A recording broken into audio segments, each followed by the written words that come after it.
मित्रों नमस्कार। आज की तारीख में आज जो मैं आपसे बात करने जा रहा हूँ वो बात है धार्मिक स्थलों की। मेरे कई मित्र कहते हैं कि तुम धार्मिक स्थलों के खिलाफ क्यों बोलते हो।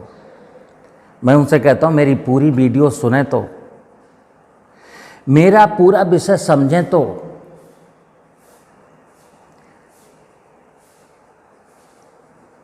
प्रत्येक धार्मिक स्थल, चाहे मंदिर हो, मस्जिद हो, गिरजाघर हो, गुरुद्वारा हो, उनको बनाए जाने के पीछे का कारण क्या है। मैं बार बार एक चीज कहता हूं कि परंपराओं का केवल निर्वहन करना बंद कर दें।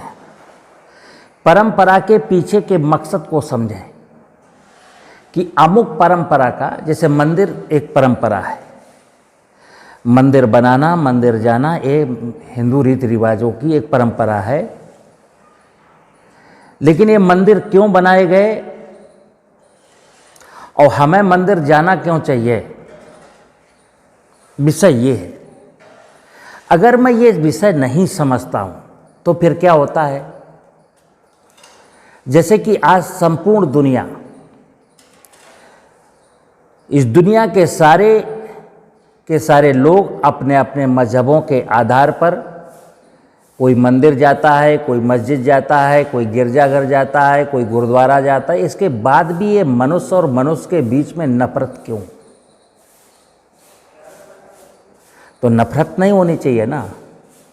अगर मैं धार्मिक स्थलों की महत्ता को समझता तो हमें मनुष्य के साथ मिल करके रहना चाहिए था। लेकिन आज तो सारी दुनिया में नफरत के भाव है। और ऐसा नहीं है कि एक मजहब का दूसरे मजहब के लोगों से नफरत है, यानी हिंदू मुसलमान से नफरत करता है, मुसलमान हिंदू से नफरत करता है। अभी तो जातियों के बीच में भी नफरत के भाव है। छोड़ो, एक ही जाति के बहुत सारे लोगों के बीच में नफरत के भाव है। यहां तक कि एक परिवार के जो 4 मेंबर हैं उनके बीच में भी नफरत का भाव है। कोई किसी को देख नहीं सकता ना। आज की तारीख में कोई किसी की खुशियों से खुश होता है और ना कोई किसी के दुख से दुखी हो जाता है। आज उल्टा चल रहा है। जब मैं किसी को खुश देख लेता हूं तो मुझे दुख होता है, और अगर किसी को दुखी देख लेता हूं तो मुझे खुशियां मिल जाती हैं। ये हकीकत है, कुछ अपवादों को छोड़ करके। तो आज का जो मेरा विषय है मंदिर। और इस बात को आप बहुत बारीकी से समझें कि मंदिर बनाए क्यों गए और हम मंदिर जाते क्यों हैं।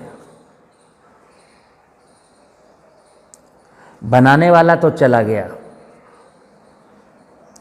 अगर उस किसी मंदिर पर बहुत ज़्यादा भक्त लोग जाते हैं तो वहाँ का पुजारी है। अगर भक्त लोग मंदिर जाना बंद कर दें तो पुजारी मंदिर छोड़ के भाग जाएगा। मंदिर का पुजारी जो होता है वो एक बहुत ही त्यागी और तपस्वी व्यक्ति होता है। उसको 2 वक्त की रोटी मिल जाए, वो तो भगवान की सेवा के लिए बैठा है। लेकिन आज की तारीख में क्या है, हकीकत बता रहा हूं। ये बात मैं मंदिरों के केस में नहीं कर रहा हूं, ये बात मैं मस्जिद और गिरजाघर के केस में भी कर रहा हूं। किसी भी धार्मिक स्थल में बैठा हुआ धर्म गुरु, पुजारी, मौलवी, पादरी, जो लोग उस धार्मिक स्थल में गए हैं उनको ये गाइड नहीं करता है कि ये धार्मिक स्थल में आपके आने का उद्देश्य क्या है। 100-200 लोग जो धार्मिक स्थल में गए हैं, चाहे मस्जिद गए हों, चाहे गिरजाघर गए हों, चाहे मंदिर गए हों, वहाँ के पुजारी को उनको बिठाना चाहिए और बिठा करके मंदिर की महत्ता, मंदिर में आने के प्रयोजन को स्पष्ट करना चाहिए। ऐसा कोई करता नहीं है। और मेरी परंपरा क्या बन गई कि मंदिर में स्नान करके जाना चाहिए। तो मंदिर में लोग स्नान करके जाते हैं। अब ऊपर से मैंने 4 लोटा पानी डाल लिया और मैंने उसको स्नान माना और मान लिया और मंदिर पे चले गए। मतलब मेरे मन में है कि भगवान जी को पवित्र शरीर पसंद है। अब मंदिर चले गए, कोई दूध लेके चला गया, कोई फूल लेके चला गया, कोई मिठाई लेके चला गया, कोई पुष्प लेके चला गया। कभी कल्पना करिए कि मंदिर को, मस्जिद को, गिरजाघर को मैं अल्लाह का, भगवान का, गॉड का घर बताता हूँ और परमात्मा के बारे में कहता हूँ उससे अधिक पाक साफ, सत्यम शिवम सुंदरन, उससे बड़ा सत्य कोई नहीं है, उससे बड़ा कोई पाक साफ नहीं है। और मुझे पता है कि मैं अंदर से अपवित्र हूं।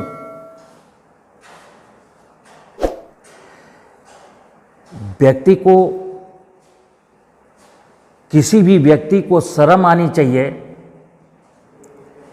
कि आप अपवित्र भाव लेकर के उस पवित्र स्थान पर जाते हैं और भगवान से उम्मीद करते हैं कि हे ईश्वर, मैं तेरे लिए 1 किलो लड्डू लाया हूं, अब तो खुश हो जा।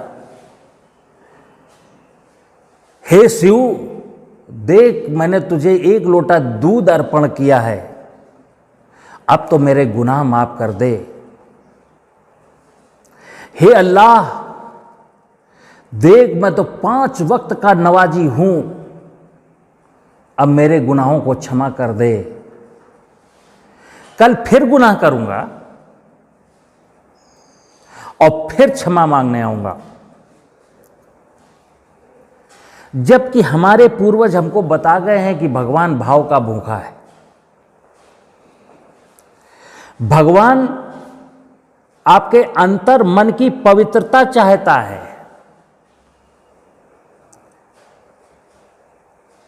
जब मैं धार्मिक स्थल में जाता हूं तो ऐसा मानना चाहिए कि जिस प्रकार मैं स्कूल जाता हूं, स्कूल पढ़ने के लिए जाता हूं ना, किसी दुकान में जाता हूं तो दुकान में कुछ सामान खरीदने जाता हूं और सामान खरीद करके उसको पैसा देता हूं, सामान के मूल्य का पैसा देता हूं। स्कूल जाता हूं तो स्कूल पढ़ने के लिए जाता हूं। खेत जाता हूं तो फसलों को देखने, फसलों के उगाने और खेती करने के लिए जाता हूं। लेकिन जब मैं मंदिर जाता हूं तो मंदिर क्या करने जाता हूं ये कभी सोचा है किसी ने? मेरी बहुत सारे लोगों से बात होती है, मैं इसको प्रतिदिन देखता हूं, मुझे हंसी आती है। ये हमको जो हिंदुस्तान की जो दुर्दशा है, या जो सारी दुनिया में आपाधापी का, मारामारी का जो माहौल है, उसके पीछे की वजह यही है कि हम स्कूल गए तो शिक्षा लेने गए, लेकिन जब हम मस्जिद गए, गिरजाघर गए, मंदिर गए तो मुझे पता ही नहीं है क्यों गए। क्योंकि मुझे बताया गया है कि तुम्हें 5, अगर सच्चे मुसलमान हो तो तुमको नमाज पढ़ने के लिए यहाँ आना ही चाहिए। अगर तुम सच्चे हिंदू हो तो भगवान के दरबार में हाजिरी लगानी ही चाहिए। बस मैं सच्चा हिंदू हूं तो घंटी बजाने पहुंच जाता हूं। हम सच्चे हिंदू बनना चाहते हैं, सच्चे मुसलमान बनना चाहते हैं, सच्चे ईसाई बनना चाहते हैं, लेकिन मैं सच्चा इंसान नहीं बनना चाहता। क्योंकि कहते हैं ईश्वर, अल्लाह, ये सब एक ही परमात्मा के नाम है, एक ही परमात्मा है और सारी के सारे लोग उसी की औलाद हैं। और यह मानते हैं कि परमात्मा से पवित्र कोई और कोई है ही नहीं, परमात्मा से बड़ा कोई सत्य है ही नहीं। तो फिर मैं परमात्मा के दरबार में, उस पवित्र स्थान पर ये अपना अपवित्र शरीर, अपवित्र मन लेकर के कैसे चला जाता हूं? मेरी हिम्मत कैसे पड़ जाती है? मेरे बुजुर्गों ने कहा है, भगवान भाव का भूखा है, भगवान लड्डू का, फूल का, दूध का भूखा नहीं है। क्योंकि इस दुनिया में जितने भी द्रव्य हैं मानव के लिए, वो सब परमात्मा के द्वारा दिए जाने वाले द्रव्य ही हैं। उनमें से कुछ थोड़ा सा अंश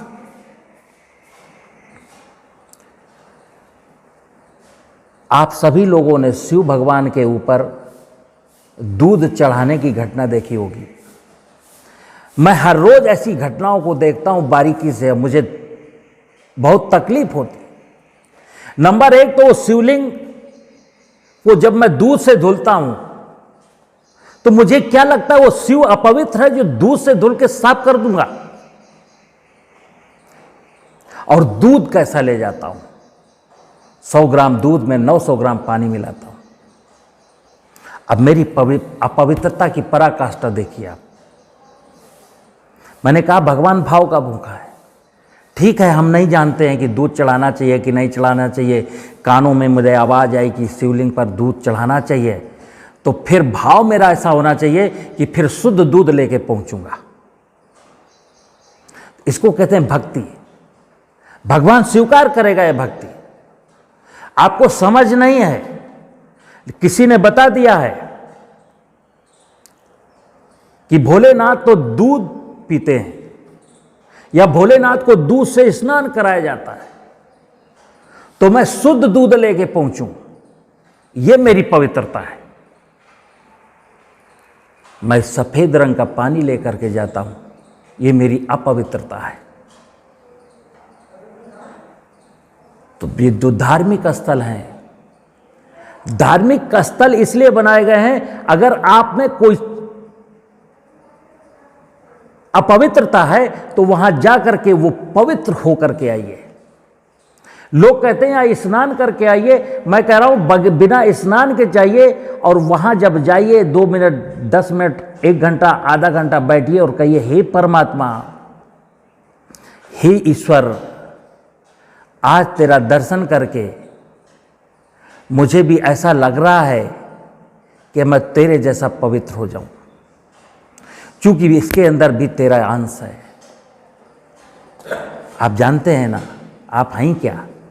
ये शरीर तो मिट्टी पानी हवा आकाश का मिलकर के बना है, नश्वर है, ये नष्ट हो जाएगा। लेकिन इसके अंदर जो चेतना है, जो आत्मा है, जो सोल है, वो परमात्मा का अंश है। लोग कहते हैं स्नान करके जाइए, मैं कहता हूं बिल्कुल स्नान करके मत जाइए। स्नान मन का स्नान करा लीजिए, मन को पवित्र कर लीजिए, इसके बाद अगर स्नान किया है तो ठीक है। अगर मन पवित्र हो गया, स्नान नहीं किया तो भी ठीक है। लेकिन अगर मुझे मालूम है मेरे मन मेरा दूषित है, मेरी भावनाएं दूषित हैं, मैं भगवान के दरबार में इसलिए जाता हूं कि हे भगवान, बोल तुझे क्या चाहिए, 500, 1000, 2000, 1 लाख, 1 लोटा दूध, 10 लोटा दूध, 2 किलो लड्डू, 100 किलो लड्डू, कितना भोग लगाना लगा दूंगा, लेकिन मेरे गुनाह माफ कर दे। गुनाह मैं प्रतिदिन करूंगा, तुझे प्रतिदिन मेरे गुनाह माफ करना है। तो फिर हम सब लोग जानते हैं, इस संसार में मनुष्य के बारे में कहा गया कर्म फल का सिद्धांत शाश्वत सत्य है कि जो बोएंगे वो काटना पड़ेगा। और मैंने कई बार कहा, मर्यादा पुरुषोत्तम भगवान राम